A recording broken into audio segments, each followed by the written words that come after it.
ಯಾವ ಮರ ರೀ ಇದು? ಅಶೋಕ ಗಿಡ ಅಂತ. ಅಶೋಕ. ಏನು ಅಶೋಕನ ಹೆಸರು ಇಟ್ಟಿದ್ದಾರೆ? ಅಶೋಕ ಹೂ ಅಂತ. ಹಾಂ, ಇದೆ ನೋಡಿ.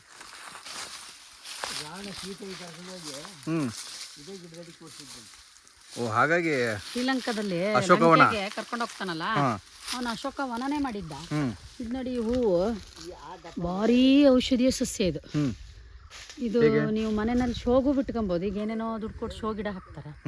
ಇದು ನೋಡಿ, ಇದು ಮಹಿಳೆಯರಿಗೆ ಯಾವುದೇ ಪೀರಿಯಡ್ಸ್ ಪ್ರಾಬ್ಲಮ್ಮಿಗೆ ಇದು ಔಷಧ ಬರುತ್ತೆ. ಕೆತ್ತೆ ಬರುತ್ತೆ, ಹೂವು ಬರುತ್ತೆ, ಬಸ್ರಿ, ಬಾಣಂತಿ ಎಲ್ಲರಿಗೂ ಈ ಹೂವು ನಿಮ್ಮ ಔಷಧೀಯ ಸಸ್ಯ. ಇದನ್ನು ತಂಬುಳಿನೂ ಮಾಡ್ಬೋದು ಈ ಹೂವಿಂದು. ಆಮೇಲೆ ಕಷಾಯ ಮಾಡಿ ಕುಡಿಬೋದು. ಈ ಹೂವನ್ನೇ ಕುದಿಸಿ ಜೀರಿಗೆ ಹಾಕಿ ಕಷಾಯ ಮಾಡ್ಬೋದು. ಇದ್ರ ಕೆತ್ತದ ನೀವು ಕೋಣಂದೂರು ಮುರುಳಿ ಅಂತಿದ್ದಾರೆ, ಅವರು ಮಹಿಳೆಯರಿಗೆ ತುಂಬ ಈ ಗರ್ಭಕೋಶದ ಪ್ರಾಬ್ಲಮಿಗೆಲ್ಲ ಔಷಧಕ್ಕೆ ಬರುತ್ತಿದೆ. ಭಾರಿ ಶ್ರೇಷ್ಠವಾದ ಮರ ಇದು ನೋಡಿ. ಇದ್ರ ಅಡಿ ಹೋದರೂ ನಿಮಗಷ್ಟು ಒಳ್ಳೆಯದು ಅಂತ. ಅಂದರೆ ಇದರ ನೆರಳಲ್ಲ, ಅಷ್ಟು ನೆರಳು ಕೂಡ ಅಷ್ಟು ಒಳ್ಳೆಯದು ಅಂತ, ಅಷ್ಟು ಅದ್ಭುತ ಒಂದು ಸಸ್ಯ ಇದು.